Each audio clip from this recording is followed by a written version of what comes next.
Assalamualaikum and good day everyone. My name is Adi Azmi Berhad and my magic number is 284225 and I'm from Financial Accounting and Reporting 3 Group B.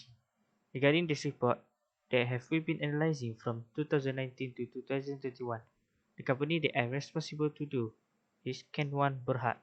Before we go into detail from the report, we need to know its background first. Ken1 Berhad founded on 7 January 2004 and was later on a member of Bursa Malaysia Security Berhad on 29 July 2005.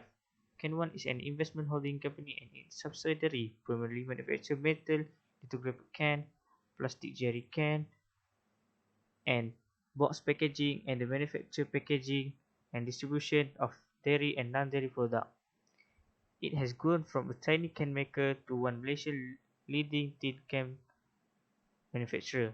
In 2003, Ken1 Group began manufacturing plastic jerry can through Aikjo and Kenzo Sdn Berhad, another world-owned subsidiary firm with two JC lines. It has now grown to 50 JC lines as of today. To address the customer demand for substitute packaging goods, the group introduced Pack in Bulk in 2008, expanding its packaged product line. Now we bet on the chart. According to availability on annual report, Ken1 Berhad choose to disclose 5 and change 8 policies throughout the year. It also has accounting treatment throughout the impact happen, which is on the financial liabilities. Financial liabilities that are derivative, except for derivative that is a financial guarantee contract or a designed and effective hedge instrument. Contingent consideration is a business combination and financial include in the fair value through profit or loss category and Ken1 Berhad. Otherwise, based on the initial recognition, the company may irrevocably design a financial liability, but for the other need to be measured at amortized cost at fair value to profit loss. All these statements reflecting to the MFRS 9 financial instrument. Next, on MFRS 6, which is focused on lease. Ken1 Berhad, it applied the MFRS 6 for interest rate benchmark reform for annual period beginning on after 1 January 2021. When the COVID era came to this company needed to amend the MFRS, which is this application related to the rent concession. Rental revenue from the investment property is recorded as profit or loss on a straight line basis over the lease duration. These incentives are recognized as the company is component of the overall rental income over the life of the lease. Rental income from the subleased property is recognized as revenue or other income. Unfortunately, this company will apply IFRS 110, so the data did not have yet. The impact that the company have faced are the pandemic COVID-19 and political unrest in Myanmar.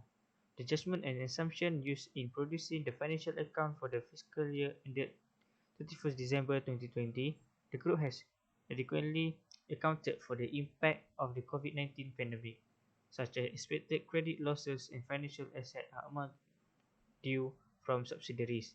On 1st February 2021, the political unrest in Myanmar culminated in the establishment of the one-year state of emergency.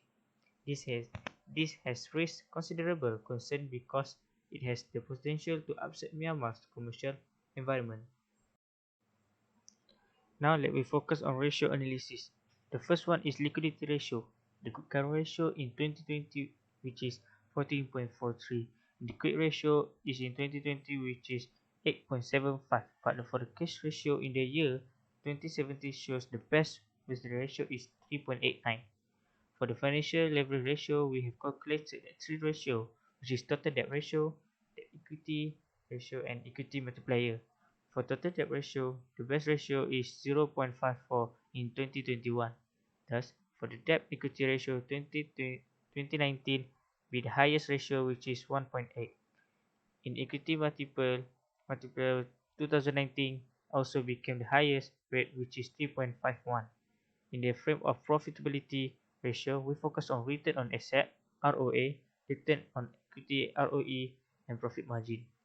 the best ROA, which is 0.24 in 2019, the best ROE, which is 0.86 also 2019, and the highest profit margin also 2019, which is 0.32. The last scope is the market value ratio. We highlight on the earning per share EPS, price earning ratio PER, and price to book POV. 2019 get the highest rate, which is 4.89 for EPS, and for PER, year 2020 get the best rate, which is 2.45. For the price to book ratio, all 3 years did not have much bigger differences, but the highest in 2021 for 3.35, but the lowest recorded, which is in 2019, which is 2.09.